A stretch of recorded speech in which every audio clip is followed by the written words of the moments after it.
Hey all, it's Cinephile Mike with day 28 of the 95 Days of Award Season posts. And I am here to discuss Santiago Mitre's Argentina 1985. Now this is the first foreign language film contender in the series, and I'm very excited to have this be the first one. Now this film almost made my honorable mentions for the best films of the year.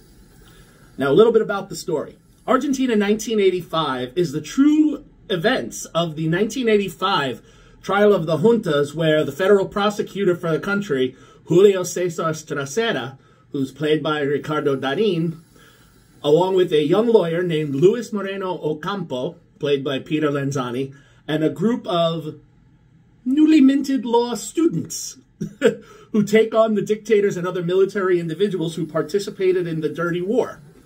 Now, for those who may not know, the Dirty War was an time in Argentinian history from the late 70s to early 80s, wherein an estimated 8,000 to 9,000 citizens were kidnapped, tortured, or murdered for being political dissidents under the country's regime at the time. So now, between the death threats and the other strenuous circumstances, Stracera, as the prosecutor, is in the tight spot where he needs to go to court with this. And the challenge is all of his peers are not willing to take on the government. But, as we've seen in history, the younger generation is always ready to challenge and fight back power, especially when they feel the impact. And because of their beliefs in the rightness of this, including Ocampo, they work with Stracera to try this case. Now, as the film goes on, they share the trial with recreated testimonies from many of the victims and the family members of victims no longer with us, which ultimately does lead up to the judgment. Now, if you are familiar with the history, you will know how this ends. If you are not, then this will be a story for you to learn, which for me, I had heard of this, but I never really knew much more about it than it was an event that happened. So seeing the history was really fascinating for me. And Mitre directs this film with such attention that it will grip a viewer, whether you know what's going to happen or not. Very similar to the way that the Oscar-nominated Trial of the Chicago 7 did with bringing us that information, but where that one was more about the trial and the people, this one's about the trial of the people, but it also brings in a little bit more tense and action with what the lawyers are going through. So you get a little John Grisham firm or client action mixed in. And it also has to be said that Pedro Osuma's powerful score really helps build these emotions as the trial proceeds and the individuals are, dealing with the ramifications of what happens when they fight this case. All of the performances are extraordinary.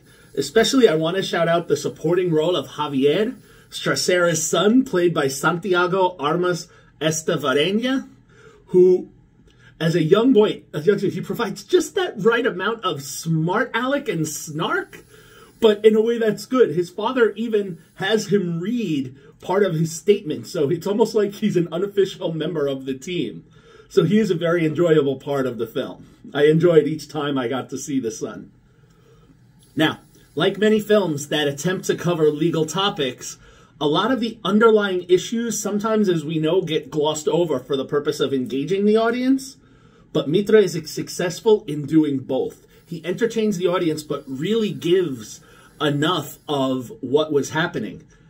In fact, I almost wonder what would have happened if he added a little bit more, getting to the underbelly of the impact of the dirty wars and what was happening with the Argentine politics at the time.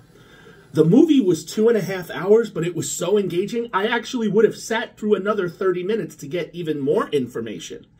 So much so, the film prompted me to go read more about the history. So, and I'll say, for me, that's a rarity. I'm not a big history person.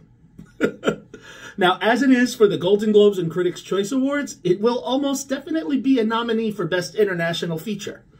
And it does have a 33% chance of getting nominated because it is one of the 15 films currently on the Oscar shortlist.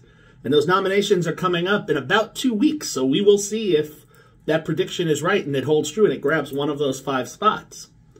Now, as far as if it's the winner or the front runner, I haven't seen many of the other foreign language films yet, only one other thus far, RRR, which I'll be talking about later. So we will see. I do give the film a 4 out of 5 stars. Again, the reason I wasn't hitting that fifth is because I wanted a little bit more of that, like I said, that underbelly. This was a 3-hour movie that would have engaged me. As of this post, you can stream Argentina 1985 exclusively on Amazon Prime. Hope you go out and watch that, and I will see you tomorrow for day 29 of the award season posts. We're moving through, and until then, this is Cinephile Mike saying, take a break and watch something new.